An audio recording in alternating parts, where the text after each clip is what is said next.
Hello students, आज के इस वीडियो में हम एक्सप्लेन करने जा रहे हैं नेशनल इनकम मेजर करने का third method and this is production method of measurement of national income. This production method is also known as value added method. क्या बोलते हैं इसे? Value added method.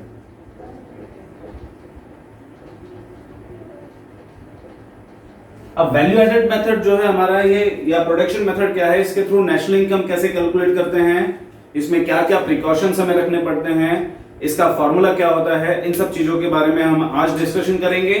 और वैल्यू एडेड मेथड या production method के द्वारा न्यूमेरिकल्स कैसे solve करते हैं, इसका डिस्कशन हम करेंगे नेक्स्ट वीडियो में। So according to this method सबसे पहले हमें क्या करना होगा?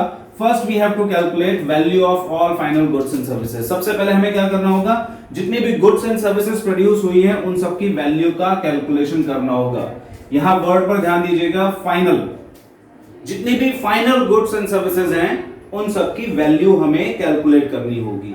जब हम सारी की सारी फाइनल गुड्स की वैल्यू का कैलकुलेशन कर लेंगे, टोटल कर लेंगे, तो हमें मिल जाएगा gross value added at market price. क्या मिल जाएगा हमें? हमें मिल जाएगा gross value added at market price, GVA। Short में बोलते हैं इसे GVAMP, gross value added at market price, जो कि GDP-MP के बराबर होता है।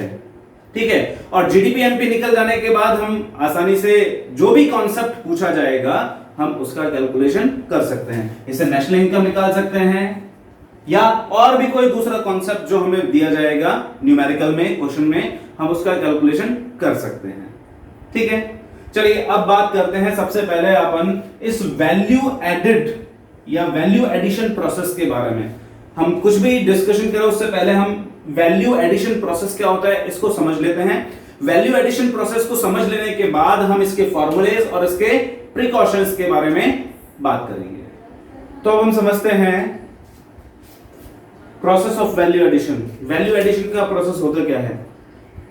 जब एक कमोडिटी प्रोडक्शन की एक स्टेज से या एक स्टेप से दूसरे स्टेप में या स्टेज में जाती है तो उसकी प्राइस में थोड़ा चेंज आ जाता है, प्राइस थोड़ी बढ़ जाती है। प्राइस में जो ये इंक्रीमेंट हो रहा है, ये इंक्रीमेंट ही हमारा कहलाता है वैल्यू एडिशन। अब इसको समझने के लिए हमने एक छोटी सी शेड्यूल बनाई हुई है यहां पर, जिसमें हमने एक ब्रेड मेकिंग का प्रोसेस लिया हुआ है। इसमें हम कैसे एक ब्रेड शुरू से बनती है और कंज्यूमर तक पहुंचती है, इसके प्रोसेस के बारे में देखेंगे।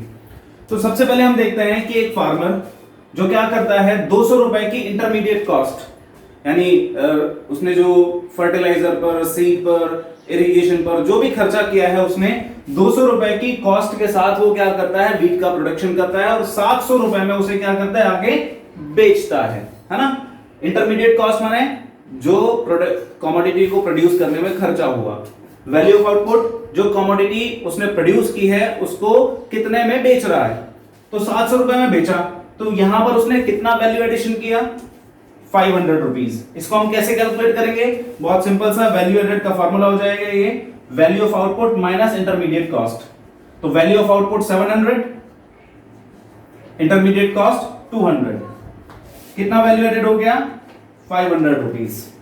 तो इस तरह से हमने यहां पर वैल्यू एडेड निकाल लिया, वैल्यू एडेड बाय फार्मर। अब यहां फार्मर क्या करता है, उसे बेचता है और वो कहां जाती है, फ्लावर मिल के पास जाता है, आटा बनाने वाले मिल।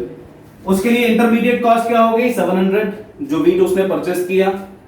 और क्या हुआ, उसने उसे 900 रुपए में फ्लावर में कन्वर्ट करके आगे बेकर को सेल कर दिया। तो यहां पर वैल्यू एडिशन कितना हुआ, 900 माइनस 700, इट मींस 200। अब बेकर के लिए इंटरमीडिएट कॉस्ट कितनी हो जाती है, 900, जो उसने फ्लावर खरीदा है, that is intermediate cost of baker. Baker क्या करता है, उस फ्लावर से ब्रेड बनाता है और 1200 रुपए में उसे आगे बेच देता है। किसे बेचेगा, शॉपकीपर को बेचेगा। तो कितना वैल्यू एडिशन हुआ है यहां पर, 300 रुपए। यानी बेकर ने इस ब्रेड बनाने के प्रोसेस में प्राइस में कितना इंक्रीमेंट किया, 300 रुपए का इंक्रीमेंट किया। अब नेक्स्ट स्टेप में जब ब्रेड आती है शॉपकीपर के पास, उसके लिए इंटरमीडिएट कॉस्ट 1200 रुपए। 1200 रुपए में उसने ब्रेड खरीदी, किससे, बेकर से। अब वो क्या करता है, उसे 1400, 1400 रुपए में बेचता है। तो इस तरह से उसने कितना वैल्यू ऐड किया यहां पर, 200 वैल्यू ऐड किया उसने यहां पर। तो इस तरह से प्रोडक्शन के हर एक स्टेज में, हर एक स्टेप में क्या हो रहा है, एक कमोडिटी की प्राइस में कुछ ना कुछ इंक्रीमेंट हो रहा है, कुछ ना कुछ वृद्धि हो रही है। That increment in price of commodity is known as value added या वैल्यू एडिशन। ठीक है, अब हम क्या करते हैं, वैल्यू ऑफ आउटपुट पूरा टोटल कर लेते हैं 4200, इंटरमीडिएट कॉस्ट पूरा टोटल कर लेते हैं, कितना आ गया हमारा 3000, 4200 माइनस 3000 ये आ जाएगा हमारे पास 1200। चाहे यहां टोटल कर लीजिए 500, 700, 1000, 1200। तो इस तरह से हमने क्या किया, वैल्यू एडेड निकाल लिया। ये तो एक छोटा सा प्रोसेस है। इस तरह से पूरी इकोनॉमी में जितनी भी गुड्स प्रोड्यूस हो रही हैं उन सब की वैल्यू अगर इसी तरह से निकाल ली जाए, उन सब का वैल्यू एडिशन इस तरह से निकाल लिया जाए और उन सब का टोटल कर लिया जाए, तो हमें मिल जाता है यहां पर gross value added at market price. क्या मिल जाएगा हमें, gross value added at market price मिल जाएगा। पूरी इकोनॉमी में जितना भी वैल्यू एडिशन हो रहा है उस सब का अगर टोटल कर लें तो हमें मिल जाएगा gross value added at market price. और ये किसके बराबर होता है, ये बराबर होता है जीडीपी एमपी के बराबर। किसके बराबर होता है, gross domestic product at market price के बराबर होता है। इस तरह से हम ग्रॉस वैल्यू एडेड या जीडीपी निकाल लेते हैं और जीडीपी निकालने के बाद हम क्या करेंगे, जो भी कॉन्सेप्ट हमसे पूछा जाएगा हम उसे आसानी से कैलकुलेशन कर सकते हैं। तो ये है प्रोसेस वैल्यू एडिशन का, किस तरह से एक कमोडिटी की वैल्यू क्या होती है, हर एक स्टेज में बढ़ती जाती है। ठीक है, अब बात करते हैं वैल्यू एडिशन जो मेथड है हमारा, इसके फॉर्मूलाज की। अभी हमने पढ़ा था वैल्यू एडिशन प्रोसेस के बारे में। हमने देखा था कि वैल्यू एडिशन कैसे हर एक स्टेज में होता जाता है, प्रोडक्शन प्रोसेस के हर एक स्टेज में कैसे एक कमोडिटी की प्राइस बढ़ती जाती है, हमने देखा था। ठीक है, अब हम बात करते हैं प्रोडक्शन मेथड के फार्मूलाज के बारे में। तो यहाँ प्रोडक्शन मेथड के हमारे कुछ फार्मूले दिए हुए हैं। तो वैल्यू एडेड, इसका फार्मूला हमने अभी अभी देखा था। वैल्यू एडेड मीन्स होता है वैल्यू ऑफ आउटपुट, यानी जितना भी हमने फाइनली प्रोड्यूस किया है उसकी value minus intermediate cost. Intermediate cost माने किसी भी कमोडिटी को प्रोड्यूस करने में जो खर्चा होता है वो खर्चा हमारा कहलाता है इंटरमीडिएट कॉस्ट। तो जब वैल्यू ऑफ आउटपुट में से इंटरमीडिएट कॉस्ट को घटा दिया जाएगा तो हमें मिल जाएगा वैल्यू एडेड। ठीक है, या वैल्यू एडिशन। अब वैल्यू ऑफ आउटपुट क्या होता है इसके बारे में थोड़ा सा देख लेते हैं। Value of output equals to sales. Value of output किसके बराबर होता है, सेल्स के बराबर होता है। ठीक है, यानी जितना माल हमने बेचा equals to value of output. किस सिचुएशन में, when entire output is sold, यानी जितना भी माल प्रोड्यूस हुआ है सारा का सारा बिक जाएगा उस सिचुएशन में। लेकिन अगर कुछ माल बिना बिका रह जाए तो, यानी स्टॉक रह जाए तो उस कंडीशन में value of output equals to sales plus change in stock. अब चेंज इन स्टॉक क्या होता है इसके बारे में पता होगा आपको, closing stock minus opening stock. ये हम पहले भी बता चुके हैं और अकाउंट्स में भी आप पढ़ते हैं इसके बारे में। तो value of output equals to sales plus change in stock when entire output is not sold. कुछ माल बिना बिका रह जाता है उस कंडीशन में वैल्यू ऑफ आउटपुट का फॉर्मूला ये होगा। यानी अब न्यूमेरिकल में जब आपको सेल्स मिले और चेंज इन स्टॉक मिले तो दोनों को आपस में जोड़ देना।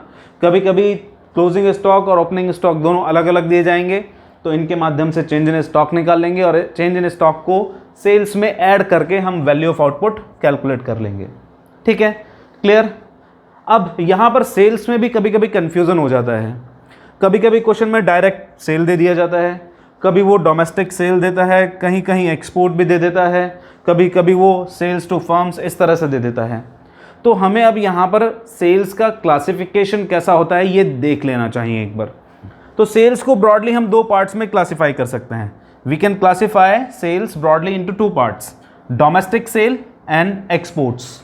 एक्सपोर्ट्स माने sales outside of domestic territory, है ना। तो डोमेस्टिक सेल यानी देश के अंदर जो माल बेचा, एक्सपोर्ट माने देश के बाहर जो माल बेचा। ठीक है, अब डोमेस्टिक सेल के फिर से हम तीन पार्ट कर सकते हैं। सेल्स टू हाउस होल्ड्स यानी कंज्यूमर को, मेरे और तुम्हारे जैसे जो उपभोक्ता हैं, कंज्यूमर्स हैं, उनको जो माल बेचा सेल्स टू हाउस होल्ड हो जाएगा। सेल्स टू फर्म्स यानी एक फर्म ने दूसरे फर्म को जो माल बेचा है वो आ जाएगा हमारा सेल्स टू फर्म्स में। तीसरा आएगा सेल्स टू गवर्नमेंट, यानी एक फर्म ने गवर्नमेंट को जो माल बेचा है। कभी कभी क्वेश्चन में क्या होगा, ये अलग अलग करके देगा, सेल्स का एक साथ न देके अलग अलग टुकड़े देंगे। तो हमें क्या करना है, अगर ये चीज़ें हमें दी हुई हैं तो इनको आपस में जोड़ेंगे, तीनों को आपस में जोड़ेंगे, sales to household, sales to firms and sales to government, और ये जोड़कर हम निकाल लेंगे डोमेस्टिक सेल, और डोमेस्टिक सेल में फिर हम एक्सपोर्ट्स को ऐड करेंगे और तब हमारे पास आ जाएगा सेल। ठीक है, और सेल्स आने के बाद फिर उसमें हम क्या करेंगे, चेंज इन स्टॉक ऐड करेंगे, और चेंज इन स्टॉक ऐड करके हमें मिल जाएगा value of output. Value of output में से हम क्या करेंगे, इंटरमीडिएट कॉस्ट को घटाएंगे, और जब वैल्यू ऑफ आउटपुट में से इंटरमीडिएट कॉस्ट घटाएंगे तो हमें मिल जाएगा वैल्यू एडेड, जिसकी हमें आवश्यकता है। और जब हमें वैल्यू एडेड मिल गया तो ये हमारा कहलाएगा gross value added at market price, जो कि हमारा जीडीपी एमपी के इक्वल होता है। यानी अब जीडीपी एमपी मिल गया, अब यहाँ पर हम जो भी कॉन्सेप्ट चाहें वो निकाल सकते हैं, कैलकुलेट कर सकते हैं with the help of 3 things. कौन कौन सी वो 3 चीज़ें, वो 3 है हमारे पास, डेप्रिसिएशन पहला, दूसरा है एनआईटी, और तीसरा है एनएफआईए। डेप्रिसिएशन, एनआईटी और एनएफआईए के माध्यम से हम इस जीडीपी एमपी को जो भी कॉन्सेप्ट पूछा जाएगा उसमें कन्वर्ट कर सकते हैं। अब देखते हैं वैल्यू एडेड जो मेथड है हमारा, प्रोडक्शन मेथड जो हमारा है, इसके प्रिकॉशंस के बारे में। Now here are some precautions of value added method. अभी क्या है प्रिकॉशंस, इन सब के बारे में बात करते हैं one by one. Only the value of final good is included, सिर्फ फाइनल गुड की वैल्यू को ही शामिल किया जाता है। इंटरमीडिएट गुड्स की वैल्यू को इंक्लूड नहीं किया जाता है। इसका रीजन क्या होता है, because value of intermediate good is already included in final good. Intermediate goods की वैल्यू फाइनल गुड में शामिल रहती है, इसलिए इंटरमीडिएट गुड्स की वैल्यू को सेपरेटली शामिल नहीं किया जाता है। Value of second hand goods not included, second hand goods की वैल्यू को कभी भी शामिल नहीं किया जाएगा। प्रोडक्शन फॉर सेल्फ कंजम्पशन, खुद के लिए किया गया प्रोडक्शन शामिल किया जाएगा, इंक्लूडेड। सपोज करो मैं एक फार्मर हूँ, मैंने क्या किया, 20 क्विंटल वीट प्रोड्यूस किया, इसमें से 4 क्विंटल मैंने अपने पास रख लिया, 16 क्विंटल मार्केट में सेल कर दिया। तो 4 क्विंटल वीट जो मैंने अपने लिए रखा, the value of that is also included in national income. Clear? तो production for self consumption included. Imputed value of rent will be included. Imputed value of rent मतलब जब मैं अपने ही घर में रहूँगा तो उसकी जो रेंट की अमाउंट होगी उसको हम क्या करेंगे, शामिल करेंगे नेशनल इनकम में। हमने यहाँ वर्ड यूज़ किया है इम्प्यूटेड। इम्प्यूटेड माने एक्सपेक्टेड, अनुमानित, प्रत्याशित, यानी एक्चुअल नहीं है लेकिन उसका जो एक अनुमानित मूल्य है, एक्सपेक्टेड वैल्यू है, वो हम नेशनल इनकम में शामिल करेंगे। ठीक है? क्यों? सपोज करो कि मैं किसी दूसरे व्यक्ति के मकान में रह रहा हूँ किराए पर, तो मुझे एक रेंट के अमाउंट में उसे कुछ पे करना पड़ेगा, तो मेरे खर्चा हुआ, फाइनल एक्सपेंडिचर। या मैं अपने मकान को किसी दूसरे व्यक्ति को रेंट पर दे देता हूँ, तो मुझे उससे कुछ फैक्टर इनकम मिलेगी। इन बोथ सिचुएशन वो नेशनल इनकम में शामिल हो रहा है। इसीलिए जब मैं अपने ही मकान में रह रहा हूँ या कोई भी व्यक्ति अपने मकान में रह रहा है, तो उसके रेंट की इम्प्यूटेड वैल्यू नेशनल इनकम में इंक्लूड करेंगे। ठीक है? Then services provided by family members to each other, जैसे मम्मी ने हमारे लिए खाना बनाया, तो इस सर्विस की वैल्यू को मेज़र कर पाना बहुत मुश्किल होता है और इसी वजह से इसे नेशनल इनकम में शामिल नहीं किया जाता है। क्लियर? यहाँ एक छोटा सा क्वेश्चन और आता है हमारा जो बहुत बार पूछा गया है, प्रॉब्लम ऑफ डबल काउंटिंग। अब प्रॉब्लम ऑफ डबल काउंटिंग क्या है, छोटा सा इसके बारे में भी देख लेते हैं। तो प्रॉब्लम ऑफ डबल काउंटिंग क्या होती है, अब इसके बारे में बात कर लेते हैं हम थोड़ा सा। लास्ट टॉपिक है हमारा इस प्रोडक्शन मेथड का। तो जब किसी भी कमोडिटी की फाइनल वैल्यू का कैलकुलेशन करते हैं या एस्टिमेशन करते हैं, अगर उस समय कोई आइटम की वैल्यू एक बार से ज़्यादा इंक्लूड कर दी जाए, when the value of any good is included more than one time, एक बार से ज़्यादा शामिल कर ली जाए इन calculation of final value of a good. Final value एक कमोडिटी की कैलकुलेट करते समय जब एक बार से ज़्यादा शामिल कर ली जाएगी किसी भी कमोडिटी की वैल्यू को, तो ये प्रॉब्लम कहलाएगी हमारी प्रॉब्लम ऑफ डबल काउंटिंग, एक बार से ज़्यादा शामिल कर लेना। ठीक है, अब जैसे हमने एग्जांपल लिया था, याद कीजिए थोड़ी देर पहले मैंने वैल्यू एडिशन प्रोसेस समझाया था, उसमें हमने इंटरमीडिएट कॉस्ट 200 रुपये मानते हुए वीट का प्रोडक्शन किया, उसकी वैल्यू 700 बताई। तो हमने हर एक स्टेप में क्या किया था, वैल्यू एडेड निकाला था। लेकिन अब मान लेते हैं कहीं पर हम इंटरमीडिएट कॉस्ट जो आई थी फार्मर की 200 रुपये, उसको दोबारा शामिल कर लेते हैं। तो इससे होगा क्या कि जो एक्चुअल वैल्यू है उससे ज़्यादा एस्टिमेट होगी वैल्यू हमारे। ठीक है, तो इससे बचने के लिए हमारे पास दो तरीके हैं। कौन से हैं वो दो तरीके?